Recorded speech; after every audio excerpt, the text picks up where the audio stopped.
Please welcome Madeleine Shaw.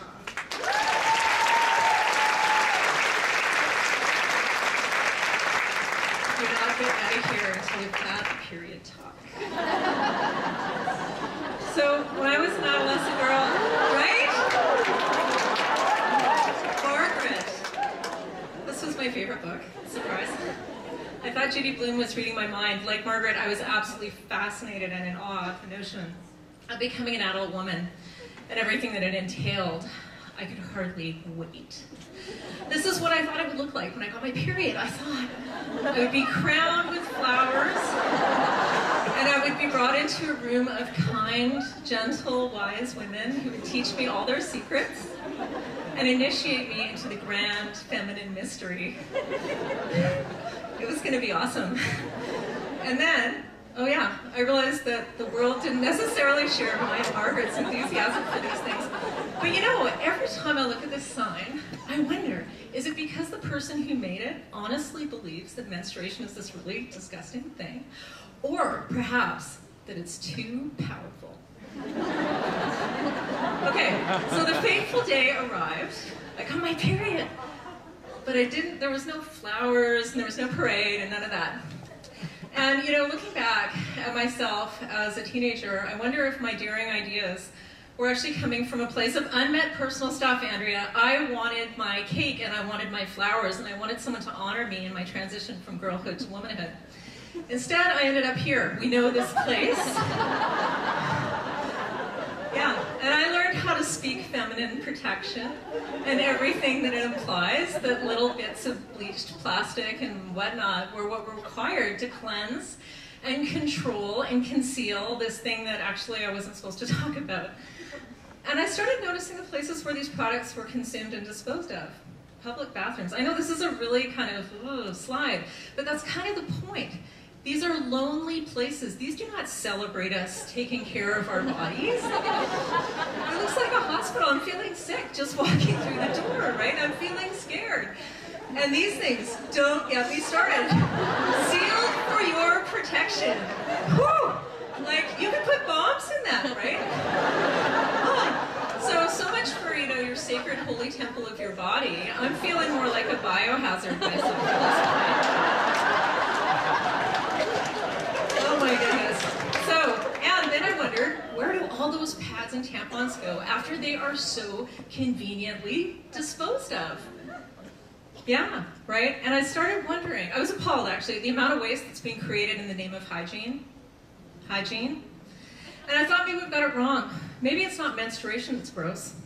Maybe it's what we do with it. I unplugged from my tampon habit. I made my own menstrual pads, and I did, oh my God, the unthinkable. I washed them, and I realized, wow, this is not a big deal.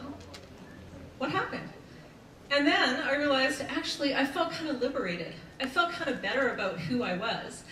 And I came to understand my cycle in the context of the larger cycles of nature. The changing of the seasons, the ebb and flow of the tide, and of course the cycles of the moon. I had discovered the grand feminine mystery that my teenage self had known was there for me all along. Thank you.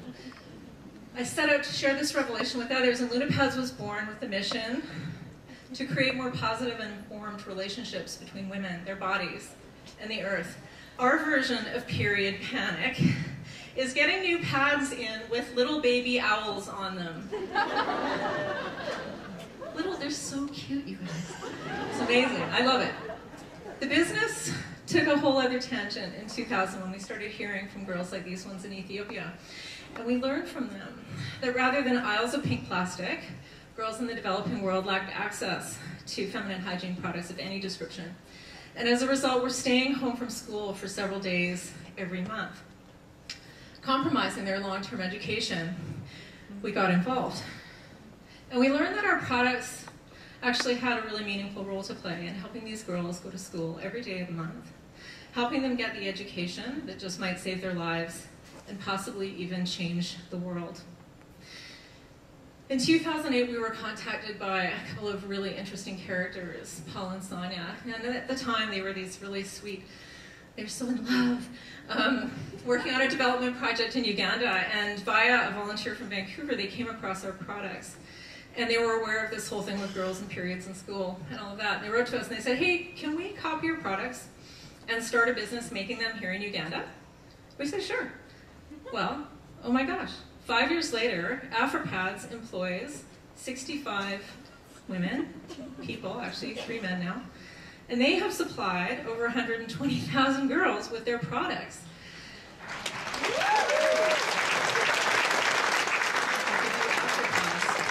Just over 13 months ago, Suzanne, my business partner, and I went to Uganda and met Paul and Sonia and their team for the first time.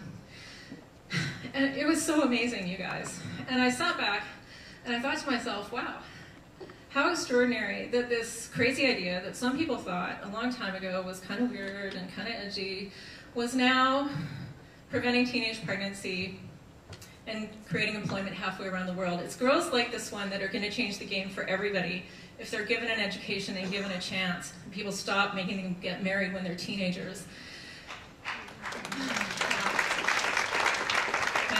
Anyways, it feels like a true honor and a privilege just to get to even play a very small part. Okay, so here's what I think. I think that the more connected we are with our bodies, the more we accept them. And the more we accept them, the more empowered we become. Empowered girls become empowered women, and empowered women become empowered citizens. And here's what I want to know. Where did these places go? Powder rooms. Right? There used to be a really good one at the Commodore. Anyways, I think in their own way, in their time, they were kind of a sacred space where girls and women could hang out. They could tell secrets or cry on each other's shoulders. And so what I'd like to see is, instead of those cold, sterile bathrooms and those aisles of pink plastic and all of that garbage, I'd like to see a place where girls and women could go, and where we could bring our daughters, and where we could put flowers in their hair, and we could say, yes, sweetheart, actually, it is awesome, and so are you, and welcome to the divine feminine mystery.